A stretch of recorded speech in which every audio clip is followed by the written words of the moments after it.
Orgasmic enlightenment, where the sexual and spiritual come together. I'm Kim Anami, and I'm a holistic sex and relationship coach and a vaginal weightlifter. In this show, we explore all things intimate. I believe that our sexual energy is life force, creative energy, and we can use it to shape our worlds, strengthen our relationships, and self-actualize. I blend the most avant-garde information from neuroscience, ancient sexual practices like Tantra and Taoism, to renegade wellness modalities to show you how to create gourmet sex in your lives. Come one, come all. Fertile at 45. There are so many pregnancy myths and misinformation out there that it is truly a delight to bust them all. Birth is painful. Nope. Birth is actually meant to be the biggest orgasm of your life. Birth is long and tiresome. Nope. Birth can be short and easy peasy.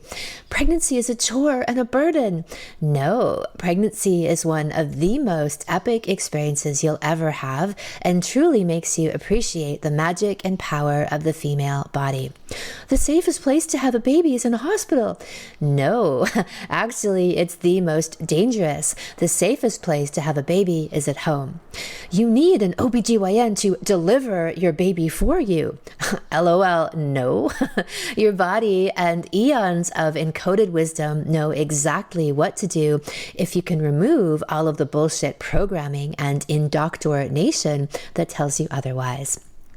It's risky to have a baby over the age of 30 or 35 or whatever the arbitrary number is that they invent. No, so long as you are healthy and have a clean lifestyle, you can get pregnant whenever you like. And that is the topic of today's podcast, conscious conception and a woman who is pregnant with her first child at age 45. Cataline has taken a few of my salons and then signed up for Sexy Mama.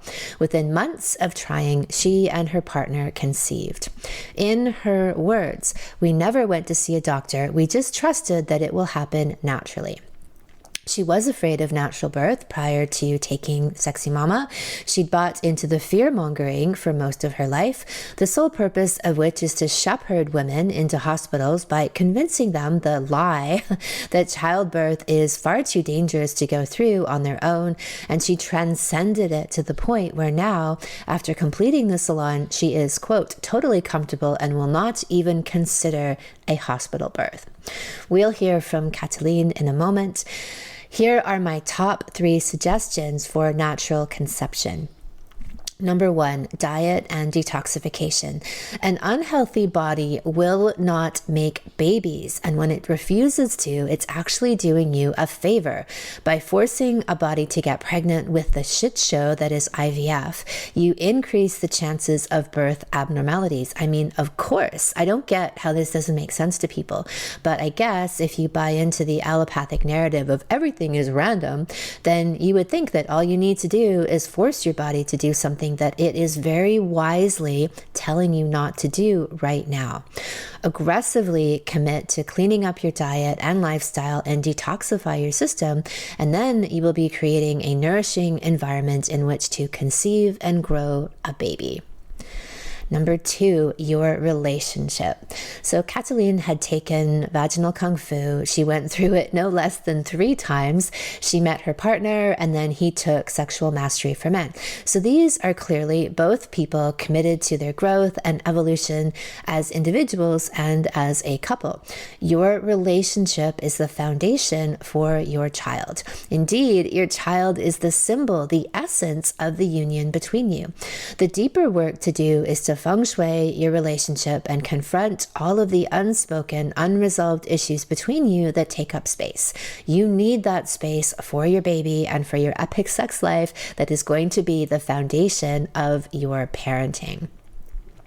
Number 3 is your own sexual journey. Birth is a sexual act. Many will try to tell you it isn't, but this is the major problem. It is. It's the culmination of what begins at conception. The greatest way to facilitate an orgasmic birth is to be intimately connected to your sexual self, to have orgasmic mastery and deep vaginal reconnaissance. Know thyself. Your cervical orgasms are your portal into the divine feminine. They open the door to your highest potential. For people who have vestiges of religious programming within them, this is the time to clear it out. The Madonna whore archetype that has been shoved down our throats, and not in a good way, for as long as we can remember, is creating this divide in women between their spirituality and their sexuality, between being a mother, a virgin, and a sexual being. It's this massive dichotomy that people need to do conscious work to examine and recreate within themselves and forge a new path. So your task is to emerge in the middle ground as a voracious and sensual woman and a mother. This is a sexual reconciling to be done for all of us, and the sooner you start, even in conception, the more space you clear. Now let's hear from the lovely Kathleen. I love that she trusted the process and she did the real inner work to conceive. No doctors, no tests, no listening to the naysayers and the snake oil salesmen, aka OBYGNs. She did the Sexy Mama Salon and she became confident to listen to her own inner guidance because Mother knows best. Hello, Kathleen. Thank you so much for being with us. Hello, Kim. Thank you. Thank you for having me. All right. So let's begin at the beginning. And what were your beliefs and ideas about having children? Did you even want to have children? And what was your impression of pregnancy and childbirth based on all of the media and programming that you've taken in throughout your life? Sure. Yes. So in most of my life, I was always really sure that I don't want to have children. I don't know. It was just like I was very convinced that that's not something I want to go through. And just to think about, being pregnant and having my body go through in such extreme changes, it kind of scared me. So I never thought that this is something I wanted to do. But by the time I turned like 43, I started to seriously question my decision. And that's when I started first realizing that maybe I want to have a family. I might want to have this experience of motherhood. But like I said, I don't know. I grew up in a country in Hungary, in Europe, and I just somehow had this programming that being pregnant and giving birth is just not a pleasant experience. It cannot be. Okay, well, I don't think your experience is all that much different than the way it's portrayed all over the world, right? Like even I think in the biblical writing, it said, women must have pain because in childbirth to punish them for being so slutty, right? Like that's right. Like the dominant religious force in the West is telling women like this is going to be horrible for you, right? And then that gets totally didn't. Yeah. Yeah, I absolutely remember that. As a child, I went to church. So, and I remember that from the whole thing that women suffer from childbirth because it's a punishment. It was definitely in my religious. I wasn't my parents were not religious, but all my friends in school went to church. So me and my sister also went to church for many, many years.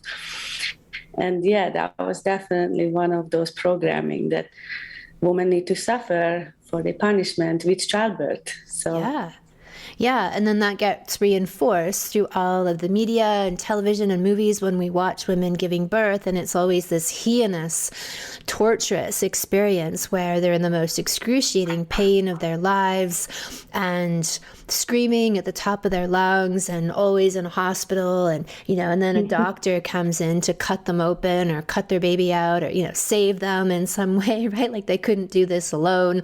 The doctor must do it for them, and now we can relax, the doctor's here, oh thank God the doctor's here, like that whole notion, which just is so, I mean, how would any woman, quite frankly, if they didn't just get pregnant by accident, what would motivate any woman to want to have a baby, through watching all of that? I mean, I guess they show you afterward, like the woman's, so happy, like cuddling her newborn baby, the drugged up baby. But in general, if that was your only introduction, apart from, so the examples of motherhood we see in our day-to-day lives, but the way they portray the whole experience is, like a punishment. It's torture. Why would you? Yeah, absolutely. Yeah, and I think it's also where I grew up. It was also, if you have children, it's like your life is over. That's it. You have to take care of your children. And even if you have a husband, your husband is not so big part of it. At least that's how it was in my family, And my mother, she was just a mother figure, so she loved that role. But I wasn't sure that this is for me. That's it. My life is just being at home raising children. Right. And I think there's a big part of that programming in North America as well, right? Like women are the primary caretakers of the children, and the husband might change some diapers at times. I mean, I think more and more there's growing to be more like participating fathers, but often it's not, and part of that is by necessity, like where a woman, if she's breastfeeding and, attachment parenting in that sense, some of that is natural, but I think that gets extended into like the brunt of that falls on her. And then in most nuclear family situations where if it's just the mother and the father and he's off working, she's isolated, she's alone. And so all of the grunt work and the tedium, which a lot of parenting, there is a lot of work to do, it falls on her, right? And so the more like positive and loving experiences that are a huge part of parenting, I think get washed away with all of the work that's done if she's on her own and isolated in that way. So these ideas aren't far off from how most people experience motherhood either. Yeah. So what changed for you then that you began to open up to it? And when you did open up to it, how did that go? Because you're now, and then what did that result in? Yeah. So I was pretty much single for 10 years before I met my partner. So most of my life I was single. I had a couple long relationships. So at the time I turned 43, and I think it was maybe 2020, I was pretty isolated. I couldn't really travel and see my family. And it just kind of came to me like, oh my God, I'm going to be alone with my cat. I'm going to be an old lady with my cat and no family. So I just started to kind of have this thing that maybe I want to have a child. I want to go through this. I want to be a mother. And just kind of soon after that, I met my partner. And it was a perfect match in a way, so it was a really interesting time. And that was after I also went through your vaginal kung fu course like 3 times in a row. So I did a lot of work on myself also. And when we met, it was just a click. We moved together within 4 months, and we moved together in April. And in June, we decided to start trying to get pregnant. And then I enrolled in your Sexy Mama course. And so we just he enrolled in your sexual mastery for men. So we really dived in deep. You did. We were very like, committed. Okay, it's like I'm 45, he's 49. So we were like, we can date and see how it goes, or we can just move together and go for it. We are mature. We know what we want. So everything just happened so fast. And then I'm a bit of a control freak. So when we started to try getting pregnant and it didn't happen right away, I was like, oh, wow, it's not really 100% my decision this time. And I'm like, it's maybe we are old. It's taking for a while. But, less than a year, by the summer solstice this year, I find out I'm pregnant. So it just kind of everything happened perfectly, That's amazing. And you guys didn't do any kind of testing or outside interference. You did a lot of this internal, emotional, and sexual work because you did VKF, you did SMM, and then you did Sexy Mama. So you were doing that huge amount of really deep, powerful work. Yeah. But you didn't get, worried if you didn't get pregnant right away that you should go see doctors and get tested and think about IVF. Like you clearly did. No, and it's really interesting because most of my friends who I shared my experience, they were like, at least go to a gynecologist, see if everything is okay. And I'm like, I know exactly what the gynecologist is going to tell me, that you're 45. What are you trying to do, So I'm like, there is no reason. So, and we also decided that we are not going to get so obsessed about this. We're not going to go to the doctor and do all kinds of fertility treatment. We were both really sure that if it's meant to happen, it will happen naturally. And if it's not, then we can let it go. It's also good, we made a lot of changes in our diet. We did a lot of emotional work. I went through your course, but I wasn't gonna go and see a doctor to tell me some nonsense that I have no good eggs left anymore, I love it. Just discourage me completely. Right. And try to get you to give your power away. Right. So instead of, and I love that you had that attitude of, if it happens naturally, so be it. And if not, then so be it. Right. And we do these things within ourselves. We, detoxify, we make sure that we're eating well and consciously, and we do our inner emotional work. And this is all of the stage setting that is creating fertile ground for a baby to come, regardless of your age. And in your case, age 45. Yeah. I love it. Yeah, and it was just so interesting because each month, we would, it started doing the whole concept of when I'm ovulating, so I knew exactly. And so each month we were like, oh, it didn't happen. And I feel like when we actually conceived, we didn't do anything different that month, So it's just like this magical thing that in 1 month it happens, the next month it doesn't. And it's really not 100% my control. But I guess everything just comes, if it's meant to be, it will happen. And a culmination of all the work that you were doing. Yeah. Mm-hmm. Yeah. So when you took Sexy Mama, and you said that initially when you signed up, you didn't feel comfortable with the idea of having a home birth. And now, having taken the salon and now that you're pregnant, you've said that you feel totally comfortable with the home birth and you won't even consider a hospital birth. So walk me through that transformation of where you were and then how, because the Sexy Mama Salon works on a bunch of different levels. I've done a ton of very thorough, impeccable research about the facts, right? Of what happens in the hospital versus what happens at home and what's more conducive to a birthing woman, the state that a woman needs to be in to facilitate an easy, smooth, natural birth. And that's not in hospitals.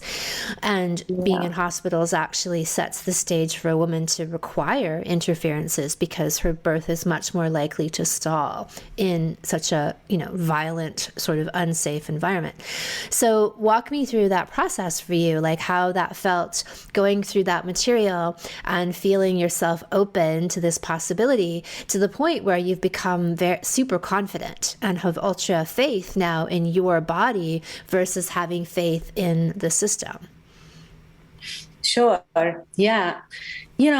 Even initially I knew that that going to the hospital is not the best experience to giving birth, but I was also really scared to do this at home. I thought, I had this notion that, women and babies die if there is no medical help, and maybe I'm not going to have a best experience being in a hospital, but I know I will survive and my baby will survive, right? Like, in emergency situation, this is like one wonderful thing that happens with the interventions, that they save everybody. Well, except that the US has the highest maternal mortality rate in the developing world, so and the even highest that, infant mortality rate in the developing world. And so the irony is, though, yes, that's what they sell people on, but the truth is that that's not the case, is that, women are dying of all of these interventions and babies are dying of all of these interventions. So it's the opposite of what they try to sell people on. So it's like, it was just a scary thought for me to do that at home. It was just, in my mind, it was like not a safe option. So going through the salon and finding out about all the beautiful stories and information and birth stories, through Ina May Gaskin and all the books you recommended, I started reading everything. And then we watched the orgasmic birth and women birthing with dolphins in the ocean. And, we watched it together. And at the moment, I remember my boyfriend said, that's it. We have to go to the ocean. We need to give birth in the ocean with the dolphins. This is like the most amazing thing. So we were just blown away by this information, and then it became so real that there's no way that we're going to the hospital. There's just no way we're gonna have this. We're gonna have a good birth. It's not scary. It's not dangerous. And there's always the option to rush to the hospital no matter what, but why start there? So, all these stories. And way before I became pregnant, I had the audio book in my car, Ina May Gaskin's book, Spiritual Midwifery, and I was listening to all those birth stories constantly. So it was amazing. And everything we learned in the salon, more and more details about the hospital birth. I was like, oh my God, like it's horrific. And I'm 45 and they're not even going to give me a chance to have a natural birth. Yeah. Right.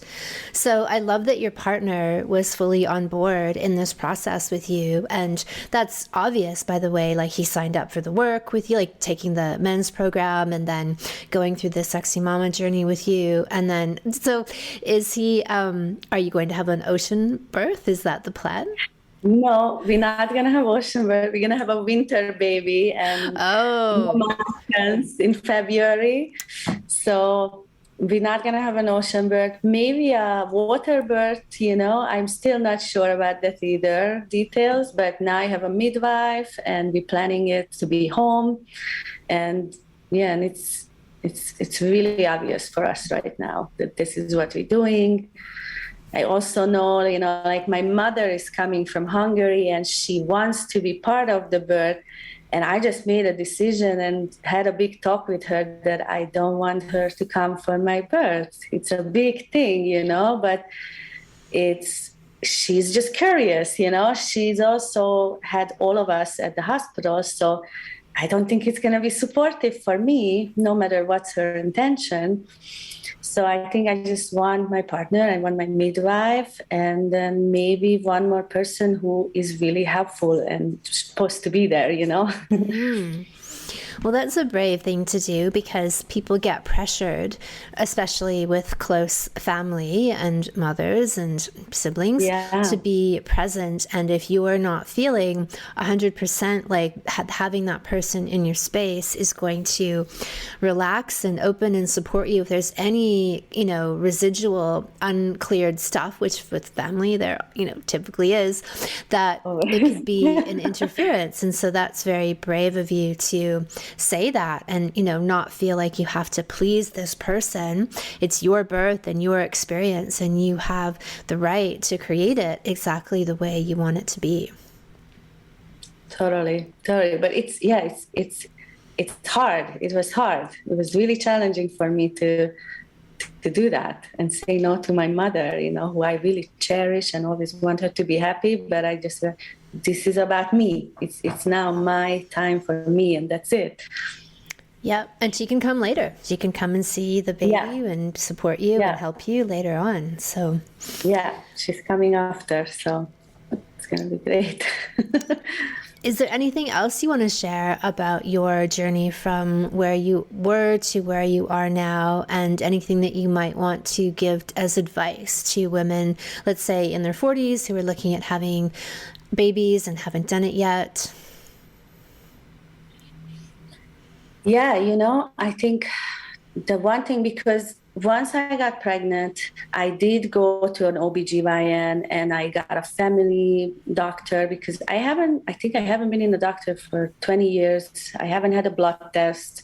So it was just, and I think it was also just for comforting myself. So I still went to the OBGYN, I still had a doctor, but then I realized that wow, they really putting a lot of fear, and they say every time I go there, they're like, oh, this is your decision, no pressure, but there is a lot of pressure still. And so I just feel like if you want this security also, in this age, and not just have a midwife, but see a doctor, you just have to be really strong and have very good boundaries to hold your ground when you go to a doctor. So, because I wanted to do that and just, and I wanted to have one ultrasound, so I did that. But it was very challenging to not to get pushed into something, and also not to put seeds of fear into my decision and what I'm doing, because they're really good at putting these little things, and you're like, oh, wow, maybe they're right, So I think, because I know a lot of women in my community too, that you want to have a home birth and you want to do it naturally, but you still have some of these back and forth that maybe I still should see a doctor. And if you see, you just have to really hold your ground and really be sure to go there with that you know what you're doing, and no one can convince you to change. Yeah, and it's a tricky thing because... Yeah, like you said, I mean, if you have, and I think Sexy Mama is really good for that, because they go through all of those things, and like, do you really need this? And also the list of questions to ask your OBGYN so that you can interview them and really put them to the test. I did an episode on this like a few years back, questions to ask your OBGYN, and I'll maybe list some of those later. But to really, do they actually know what they're doing? Have they ever actually birthed a baby naturally, without intervention?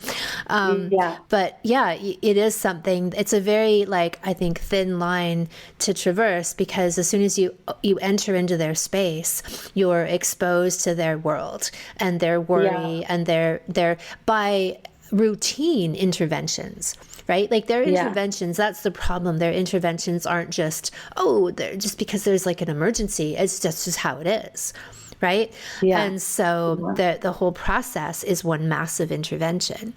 And it would be difficult if you're not strong and confident with yourself to go in there. Yeah, but I feel like going to Sexy Mama gave me so much confidence, because it just gave me so much information, and I went really deep reading, and I was ready to, when I went to the OBGYN, I knew my stuff. I knew what I'm talking about, and no one can really confuse me. So I think that's why I learned so much, about natural birth and the risk of this and this and this. And when I went to my doctor, I was just like, I'm not being unresponsible, I'm being extra responsible. I know my stuff, So were they challenging of you? Were they a bit irritated that you were, standing firm in your belief? Yeah. So in the beginning, without even asking me if I'm planning a home birth or not, because basically if you tell your OBGYN that you're planning a home birth, they will stop seeing you after week 20. That's it. You get no support. So it's really interesting. So if you want to kind of follow through with the OBGYN, you have to kind of pretend that you're going to you're planning to go to the hospital, and you don't tell them you're having a home birth, which was mind-blowing for me, because Where are you? What state are you in? I'm in Northern California. Yeah. In the Nevada City area. And this area is actually, there is a lot of amazing midwives, and I know a lot of women now that have home birth. We even had a birthing center here, which actually just closed, unfortunately. But so there's a lot of more new age woman, and it's not so like, it's kind of popular to have a home birth. And still, if you go to your OBGYN, there is no collaboration at all, And that was mind blowing for me because I had no idea. I thought I can just talk to my doctor and they're going to support me on this, and no. So after, I think, week 11, 12, when I first went by my second appointment, the nurse practitioner just told me, I'm not sure if this care is for you because I was so difficult. So I was like, so you're trying to fire me or what's happening here, And I was like, I think I can make this decision because, I wanted to get out of my 20-week ultrasound, which is like this big ultrasound with a lot of things they can say. So I was kind of committed that I want this ultrasound and then that's it. So I wanted to continue going there.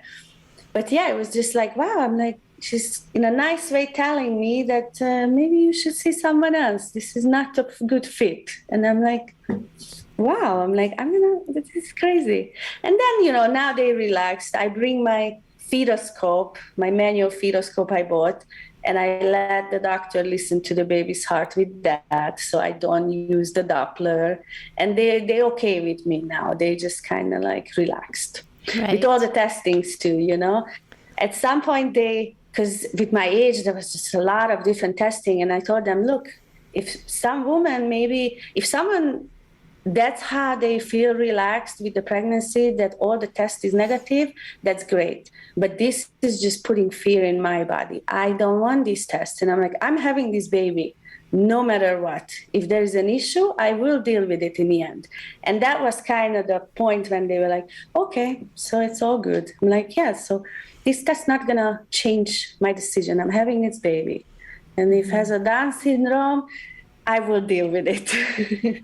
So, and then they stopped pushing the test. Right. But yeah, it was crazy experience, really. Wow.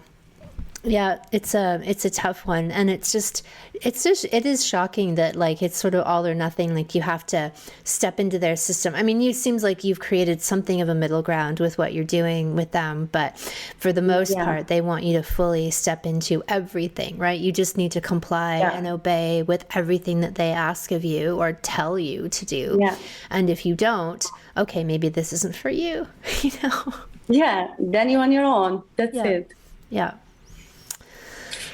Right. Well, is there anything else that you'd like to add from your experience? How do you feel being pregnant? So you're 45. How does pregnancy feel to you? It's been really nice. I didn't have any morning sickness. I had a tiny bit of nausea for like a week in the first trimester. It was just more of like being more cautious and picky about my food. Certain things were like, they didn't feel right. But I've been feeling super good and energetic. Now that I'm almost 6 months pregnant, sleeping becoming a little bit of an issue and, uncomfortable. But I see an osteopath and I exercise. I get a massage sometimes. So, yeah, the body work really helps, I think, with all the little aches and pains. Mm-hmm. But I feel great. I have good appetite. I have lot of energy. So it's been nice. And how about your relationship? Like, it sounds like you've been in a good place, but, part of what we talk about in Sexy Mama is that the connection between the parents it really sets the stage for having a positive birth experience and a positive pregnancy. When you are close and connected, these things bring you closer, rather than for many people, they're not as close, or they don't have the kind of anami gourmet sex kind of emotional, deep sexual connection. And so with a more superficial relationship, they tend to, pregnancy can even exacerbate and create more distance in the relationship. And so can the birth, especially when they have a more hospital style crisis, traumatic birth that then leads them even further apart. So what would you say, what the kind of work that you were doing through all the Anami salons leading into the pregnancy and where you are now, what would you say about all that? Yeah, no, I feel really lucky. My partner is amazing, and from the beginning we met, he was on board. And when I introduced him your work, he was just all in, and is like super excited also about that. I'm so interested in growing our sexuality, you know. He and then once we get pregnant, he's been so supportive and so amazing. And I think in the first trimester we did have a little bit of like a lower libido, you know, and I had my moments of like, oh my god, what's happening to our sex life? It's like it's a little bit going down. And he was just, oh, just relax, you're pregnant now, like we don't have to have the same crazy fire for a moment. But then once we get into the second trimester, we had so much passion, and Faris just like became like a whole extra level of sexuality. So yeah, it has its waves now because of my pregnancy, you know, but it's been super nice, and he's been so supportive, and just he's so also, I feel like he's became even more attracted to me because I have these big boobs, I have, you know, these hips, and it's just like a whole different, it's like a different thing in bed because I'm changing so much, you know. How else would you describe your sex life now that you're pregnant and you're enjoying that energy cultivated between you? Wow, it's just juicy. I feel like, yeah, I feel like I became more feminine, more juicy in some ways, you know. And I don't know what. Yeah, it's wonderful, really. I loved being pregnant, and I've you know felt very, very desirous throughout my pregnancy. Like sex was completely heightened. Like every touch, my nipples being touched, my pussy, like every part of me was just electrified times 100. You know, and I'm already someone who has a high libido and obviously interested in sex and love sex, but that was just off the charts. I mean, it's like worth getting pregnant again just to have this like very amplified experience sexually, and the connection, you know, during that even more so, right? Like this kind of, because you're cracking open this other dimension, right? By bringing in this new soul. And I feel like we then as the couple have access to that. It's like a portal is opening up, and we have access to these higher states of consciousness and higher planes of existence all the time throughout the pregnancy. Yeah, it's totally true. Yes, I feel that big time. Excellent. All right. Well, any parting words that you have? Wow. Yeah, I don't know. I'm just so excited to go to the next phase, you know, to have my birth. I'm excited. It's like this is something I was always afraid of and thought of not having children because it will wreck my body to have babies. Now I'm looking forward to my birth experience.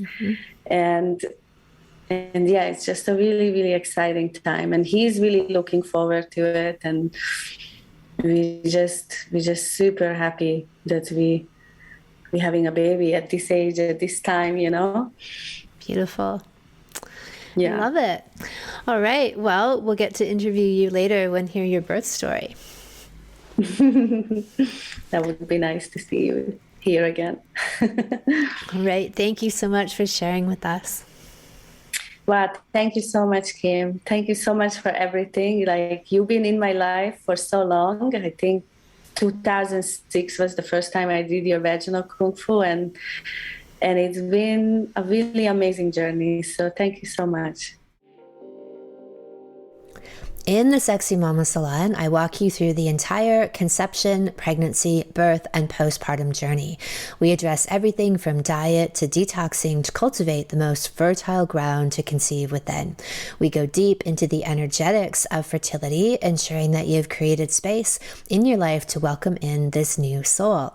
This also includes looking at the container of your relationship and strengthening your emotional and sexual connection. The salon also covers blissful pregnancy, pregnancy, orgasmic birth, euphoric postpartum, and free-thinking early childhood. The salon begins today, and the registration deadline is tomorrow, Friday, midnight PST. Go to kimanami.com, look for Sexual Savant Salons, and then click on Sexy Mama. Thank you so much for listening. If you haven't already, subscribe and also leave a review. And send someone else the gift of a healthy libido and an off-the-charts love life by sharing this episode with them. We'll be back next week, and in the meantime, many happy orgasms.